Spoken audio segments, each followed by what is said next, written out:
Good morning. It's Wednesday. It's the 8th of July, 2026. Donald Trump arrived in Turkey, in Ankara, on the brand new Air Force One. When he arrived there, it's a 2-day conference. He's there to expose NATO, and he didn't hold back. Very interesting, the whole dynamic as he sat there with Erdogan, and they heaped praise on one another. This is all part of the pantomime. We're watching the dismantling of an old system in plain sight. It's very, very interesting because if you think about the logistics of what's going on right now, Iran has been the target of Israel for some time. Israel has realized that it can't beat Iran, and it certainly can't beat it without the US support. So now Israel has turned its attention to Turkey. Well, we'll attack them. I'm married to a Turk. You don't want to do that. That's like committing suicide. It's very, very interesting to see how Israel is being exposed right now in plain sight.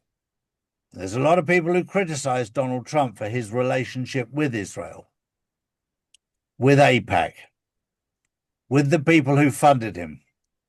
But he had to do this to get right inside the engine to see what's going on. It's very important that you trust the plan. There is a plan in place. It's a military plan, and it's working to perfection. So don't lose heart. There's a lot of people criticizing what Trump is doing, what he did the other day with the World Cup. Oh, you can't interfere with the beautiful game. What he did was expose how corrupt FIFA is. You have to do these sort of things to expose what's going on. You can't accuse people without hard proof. He proved there how easy it is to infiltrate FIFA. He's proved how easy it is to infiltrate the Jewish community, the Zionist community. This is all part of the plan. This is all part of the dismantling of the old system. And you've been chosen to be awake during this dismantling process. And yes, it's scary if you don't know what's going on. However, if you do, it's a great show. Morning, Drew. Good morning, Charlie. Good morning, everyone. Well, in the show, French President Emmanuel Macron has begun a 3-day state visit to the United Kingdom. It's the first state visit by a French president since Brexit, with talks expected to focus on defence, migration, economic cooperation, and European security. And you know what they'd be doing if Starmer was there? Oh, they'd be inviting lots of little boys around for a party. Oh, well, I didn't say that. But who's he going to be meeting with because Starmer stood down? So this just goes to show what's the point of having a meeting with a person that's stepping down? I mean, these boys are not just days or weeks late, they're years late. They're so late to the party, it's unbelievable. And his days will be over very, very soon too. My next story is also interesting in the way that it's happened. Yesterday, we saw Nigel Farage stand down as a member of Parliament on the pretext that he's going to stand again and let the people vote for him again to see if they choose him over against the old system. What's also interesting is when you take the cap off the can, it's full of worms. The moment he steps down as a member of Parliament, the investigation by Parliament into Nigel Farage ceases to be. There's been an investigation into what's going on, what he's doing. I don't know what he's doing or what he's done. I have no idea. but it stops the investigation. And if he stands again and wins again, that investigation's over. They'd have to start another one. The timing of everything is incredible, but it's all part of the pantomime. And when you sit back and watch from the outside and do what journalists should do, ask questions and ask difficult questions, that's what we're doing. We're asking the questions. We don't know the answer. But it's very interesting that when we ask certain questions, the moment they laugh in your face, you know they're hiding something. Whatever, I don't know. But it's about time we started asking some very serious questions. True. Next up, regional security remains in focus following recent Chinese military activity in the Pacific. Defense officials across the Indo-Pacific continue to monitor developments as concerns persist over regional stability, freedom of navigation, and military readiness. Well, there's a lot of things going on here, and the Chinese military is just showing its hand. The Americans have always had a far bigger mouth than Russia, China. We're the greatest. We're the best. Nothing can compare. The reality is you only have to visit China, visit Russia, to realize that America is the greatest when it comes to obesity. And that's about where it ends. When it comes to military hardware, China's probably 20 years ahead, and so is Russia. That's a big pill for the American people to swallow. But I know more than a lot of people because I've done an awful lot of research.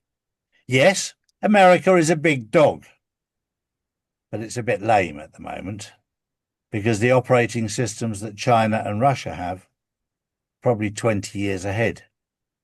Their defense systems are off the scale. What we're seeing is a leveling of the playing field. China and Russia, unlike America, don't attack other countries. They operate in a different manner. For an example, if you take Cambodia, the Chinese wanted to help Cambodia. They wanted to help Phnom Penh. What they did was they built a huge casino there because they know the Chinese like to gamble. That brought in a tremendous amount of people, Chinese people, who wanted to gamble. It completely kick-started their economy in Phnom Penh.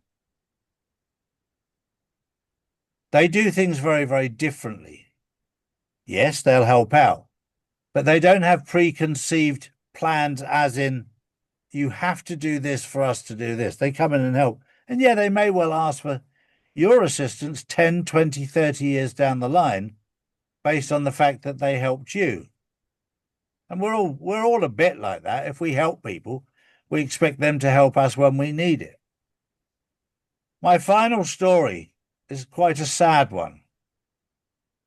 If you know anything about football, there was a very, very talented footballer from Wales called Mark Hughes. Played for Manchester United. Great, great footballer. An incredible human being. A very honourable man. His son, Alex, aged 38, died this week of a brain hemorrhage. Now, if you believe the narrative rather than the truth, the narrative is, well, he was hit by a cricket ball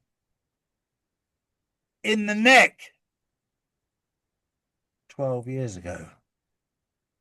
And they're blaming that. So I asked a very, very simple question of people close to the family. Was he vaccinated? Oh, you can't ask that question. Who do you think you are? Well, I said, I'm the same person that you asked if I was vaccinated so I could travel 6 years ago. And you didn't have a problem asking me that question all those years ago, did you? So what's the problem with me asking, was he vaccinated? I don't know the answer to that because nobody will tell me. But I'm assuming, and it's always dangerous to do that if he was not vaccinated, they'd have said, no, of course he wasn't. But to die suddenly at 38, I was asking a question. It's time that we all started asking questions. I'll leave you with that thought. That was the news on the 8th of July, 2026. Have a good day. We'll see you this evening on the Insiders Club. If you've got any questions, it's Q&A time. We'll see you tonight. Bye-bye for now. Bye-bye. These are the facts, not put out by mainstream media. If you want to know the truth, we put out the truth every single day, Monday to Friday. So if you want to know the truth, come to charlieward.com and see real news daily. And join the Insiders Club, which is live on Wednesdays and Saturdays. Global tensions are rising, markets are unstable, and currencies keep losing value. While governments print more money, smart investors are moving into physical gold and silver, assets that have protected wealth for centuries. That's why more people are turning to Charlie's Gold to secure their future before the next financial shakeup hits. Don't leave your wealth exposed. Own something real. Own gold and silver. Visit charlies.gold today.